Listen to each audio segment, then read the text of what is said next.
we could mix this idea, because the limitation is not space and adoption.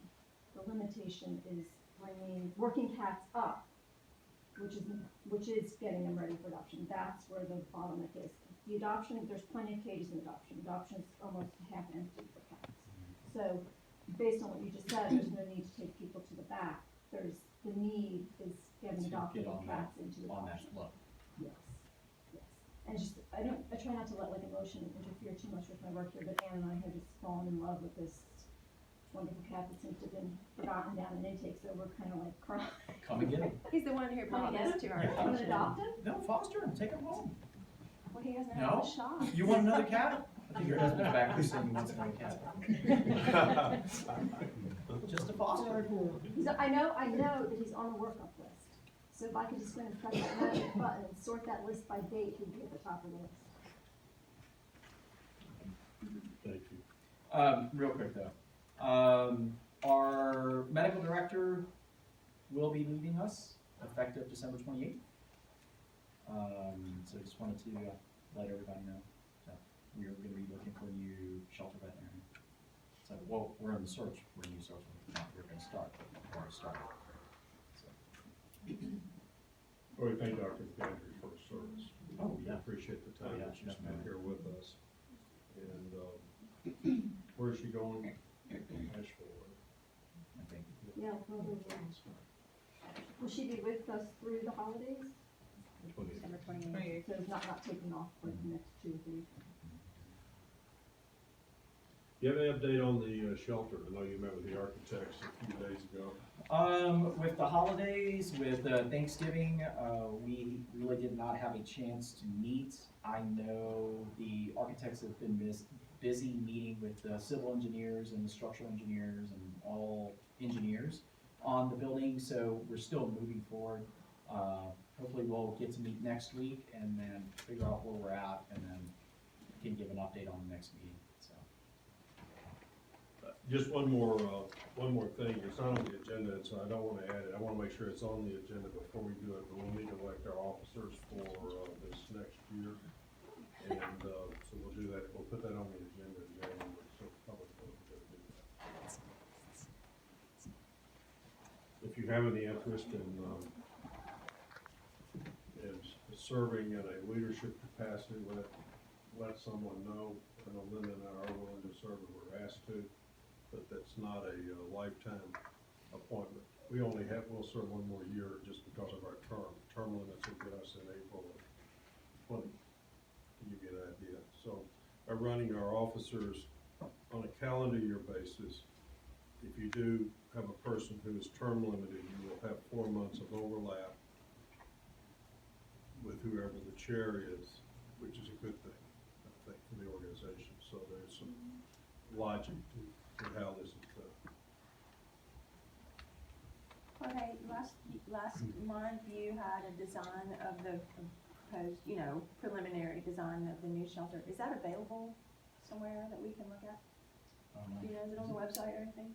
It's public information, so she will be able to work session this year. I'm gonna bet to see the catio. I would just. I've Good. seen it. Oh, you did Perhaps see what it? we can do Okay. is make some copies and bring to the And bring to the next meeting. and hand I know. it to the entire Yeah. group. I can do that. Yeah, I if can you do would. We'll get you a copy. We'll have a copy of that and the big overlay, and then maybe we can. do We'll a zoom in. bigger one. Zoom Zoom into in the on patio. the patio. Catio.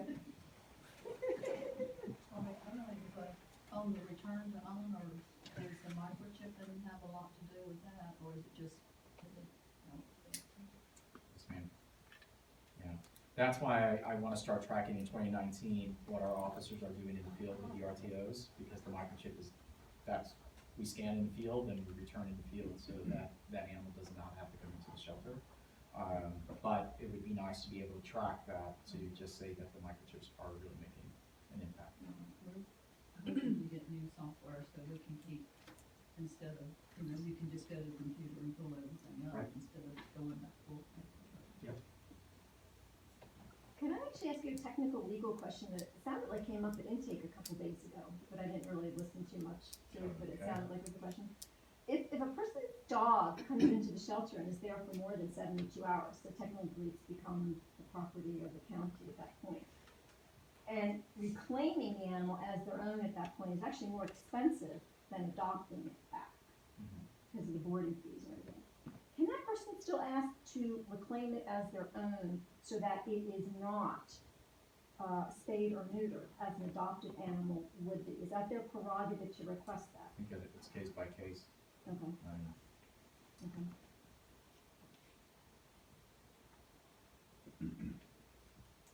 I mean, one of the policies that the shelters implemented is that now, we're not measuring hours, we're measuring days. Full days to ensure that we meet the 72 hour Right. requirement. Makes a lot more sense than the dog comes in at 10 o'clock in the morning and you count 72 hours off at 10 o'clock in the morning. Right. In this case, the dog had been there, it sounded like, well over a week, and they were interested in paying a higher amount. to reclaim it. And not have it neutered. Yeah, potentially. Okay, we go around the room. Patio was your, do you have anything else?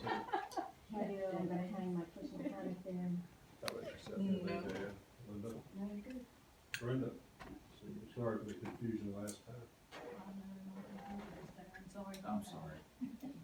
And how about yourself? I actually have a small comment question for you, Beth, with the pet responsibility. Mhm. For the medical assistance programs, do you know, I know you're saying that the people would apply within each organization for medical assistance, but do you know, like offhand, if they have specific, I guess stipulations on where they spend their money? I guess my confusion comes from, like, it's on this paper as information, but it kind of makes it seem like the medical assistance programs go with these organizations. No, so we can make that clear, those medical assistance funds, with the except, and actually the Humane Society of Piedmont as well, all those three medical assistance funds will help people with vet bills if those people qualify under the organization's specific set of criteria. They all have their own. So, like, they may not, like, if your dog has had cancer for 5 years, they may not pay, like, more cancer bills, but if your dog was hit by a car, they may pay that kind of acute emergency bill, that kind of thing. Right, They okay. each have their own separate requirements, but they pertain to any vet that you would be going to in the area. So I guess, not really a suggestion, I feel like that's a lot to say, but, so I know you were kind of mentioning maybe like adding on another square, but I feel like it'd be beneficial to, if not have its own sheet of paper on medical assistance, to either have it on the backside. Because, I mean, I'm a technician myself, so I know people may have a regular vet that they go to regularly, but like we all know emergencies happen when you're not prepared for them. So they might just want that bit of information and have that maybe like, just that set versus a whole, table of information. They just need that a little bit. And I think that way you'd be able to put some of those stipulations down. Yeah, So if they have to live in this county, or they have to have this amount of funds, or you can put some of those stipulations for that assistance program on one side, especially if there's only a few. I know there's more than what's listed, but. It might turn out, you might even consider just a separate sheet on the whole issue of how to seek medical care for your pet. yeah. Because it does, there is really a purpose with this, it's a little bit different than the low cost. But you all see, your committee's group to decide how you wanna We can handle talk it. about that. It'd be something else for your rack, Yeah, just a thought. rack it up. I have a lot of things on my rack already. I need another rack. Well, you probably find another rack. And we'll also put this in Spanish, and Right. Clarissa's gonna work on it in Arabic as well. This is probably gonna be the only thing we do in Arabic. If somebody does in Arabic, I shouldn't say we, because I'm not gonna do it. We'll do it. But Spanish, everything that we have is gonna be English and Spanish, because there's a high enough need for Spanish. Yeah, with pet bingo, hospice coming to this also. We can check. At some point, I checked with them recently, and they were not actually offering any more assistance to anybody, but that could have been a temporary state. Some of these organizations are fairly small, and that's why it's dangerous to get into stating too much about them, because they can change on a temporal basis, like we have no more money to help people now, but check with us in 2 months kind of thing. But one of the things that we should add to the medical assistance, since there seems to be agreement that this is like a key area, there is like some kind of national program that a lot of vets participate in, it's like compassionate care, like where you are able to like hook into this credit program and pay things over a longer period of time with us, so. Yeah, it's we care can- credit. It's care credit. Yeah, so we could put that on there too, it's just something that is more, general than these local organizations. Care Credit though has some stipulations, like you have to be in the hospital at that moment with their packet to apply for it. So, Yeah, so we yeah. would put that in there, but it just may be something that maybe people would wanna know about in general. and then too, so that you can use Care Credit for human hospital, I say that all the time, you can use it for human hospital visits as well, so they can do it for vet bills and their own bills too. Any medical, Yeah. yeah. Mhm. I think I So it's saw no interest. Patricia sign up on the list. I did.